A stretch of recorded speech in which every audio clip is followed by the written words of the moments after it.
Hello IB, we're going to have a quick look at 4G, the graphing of logarithmic functions. Before we get to class, in class we're going to look at how they're all transformed, but this is just running through the basics that we looked at earlier. Remember that we've seen that the log function is an inverse of our exponential function. So if we've got a to the x, some exponential function, when we take the inverse, we swap our x and y and rearrange it. So we've got y is now log base a of x. So it could just be x, or we might have a little function inside of our log. But overall, whatever we're putting in our argument inside here, the g of x, that must always be positive. So we can only ever take the log of a positive number. So back over here with when a is greater than 1, and we've got an exponential function. So remember, our exponential functions look like this, coming down here, passing through 1 and asymptotic to the y-axis. So that is 1, and it could be something like y equals 2 to the x, or y equals 10 to the x, or y equals e to the x. Our inverse function then is the reflection around our y equals x. Let's go green to match that. So y equals x, that's what we're reflecting around. So we take our point 0, 1 becomes 1, 0. So it's passing through here. So we're swapping the x and y coordinates. If we had a mirror, then it's going to look exactly like this. I'm trying to draw it so it matches. And that was meant to be an arrowhead. So this is y equals log base 2 of x. So that means if we've got 2 to the x, our inverse function is log base 2 of x, because 2 is our base. In this case, over here is when we have a is between 0 and 1. So we've got a fraction inside. So that could be if we had y equals, if we take a simplest case, a half x. So a half to the power of x. Now remembering our index laws, that is the same as half is 2 to the minus 1. So that's like 2 to the minus x. And this one, again, passes through our point, our 1 here, but it's the reflection across our y-axis. So our x's that were positive now are negative, and the ones that are negative are now positive. So we're reflecting this function over here on the left. So we're coming down, passing through 0, 1, and asymptotic to the y-axis again. That's 1. So our inverse function, again reflected around the y equals x. So if this is at 0, 1, it's still at 1, 0. And if we took all the points and swapped their x's and y's, then we want to, it's asymptotic here across the positive end of the x-axis. So it's now going to be asymptotic along the positive part of the y-axis.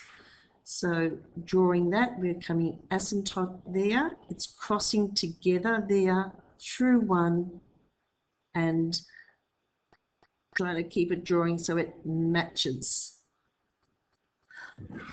So these parts here are reflected across the y equals x line. This point is common on the y equals x. Our 1 down here matches, and this part coming out here, that's matching this part coming up here. It's just not drawn perfectly. So what would be our log function of y equals half to the x? So this is going to be y equals log to the half, base half of x. All right. So here we could have a base, in this case where we've got between 0 and 1.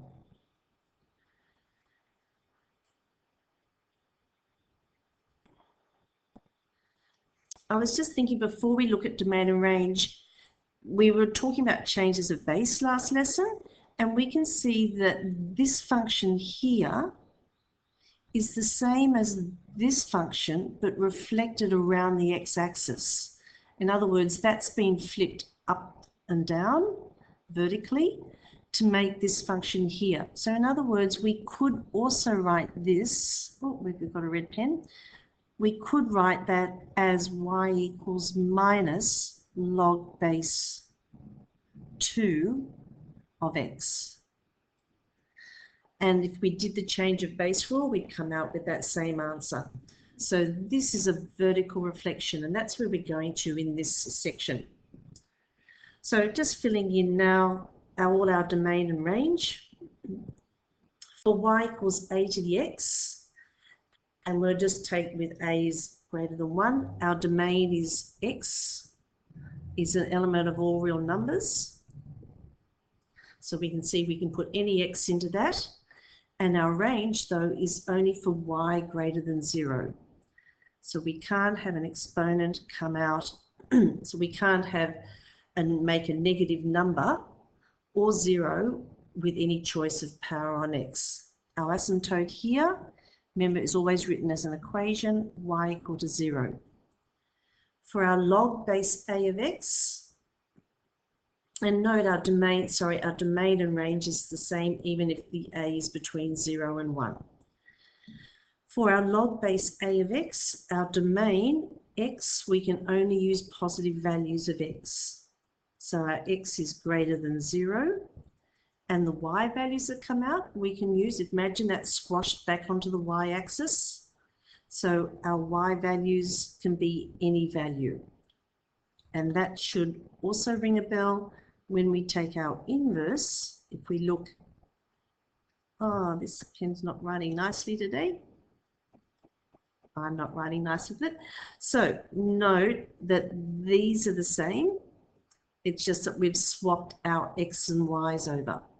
All right. These ones are the same as well, but we just haven't, we've got x as an element of real numbers, y as an element of real numbers. Our asymptote here now is going to be x equal to 0, that vertical line.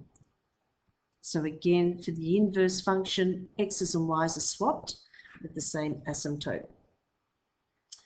So what we're going to be doing in class is looking at transformations. So we want to see what happens, or how does our equation changes when we shift things to the left and to the right, up and down, and we want to try and think. So, right, we want to think if I had, let's say, log base 10 of x minus 1, when we put that in our calculators, we're going to find that this graph here that we've done, so I've just done a sketch of these, they're both passing through 1, is going to be shifted to the right by 1 unit. So that means this now comes across 1 unit. This is not to scale. So instead of passing through 1, it now passes through 2. And this is the same as what we did with the exponential graphs. We saw how we could shift things up and down and to the left and to the right. We also took some key points. So if you think about what are the key points for our log function, we know we have the x-intercept is going to be at 0, 1. So that's at 1, 0. So that's going to be a key point we want to try and follow. The other thing is, how do we tell the difference between a log graph and an ln graph, or a log base 3 or 4, whatever? So if we think when x is 10, when we put 10 into our log function, log base 10 of 10 is 1. In other words, that's the power we need on our base to make 10.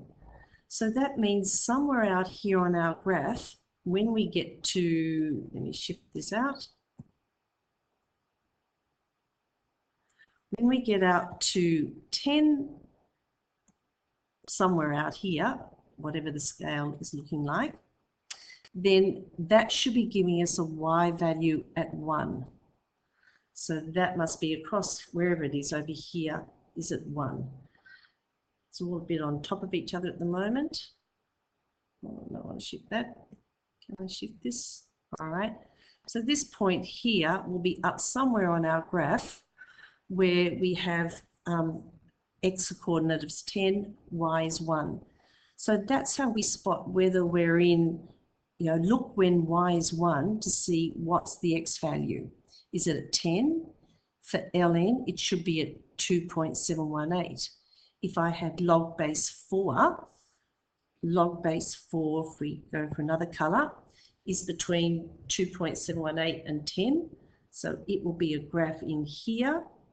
It'll also pass through 0. The x-intercept the same spot. It's getting a bit wobbly now. That'll be in there. So this is log base 4, let's say, of x. And this will have the key points of 1, 0. It'll also have the point, and when x is 4, y is 1. All right. Whereas when log base 10, when x is 10, we have y equals 1.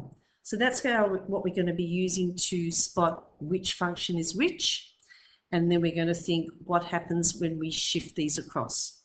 So come to class ready to have a go at transforming log functions. Thanks for listening. Bye for now.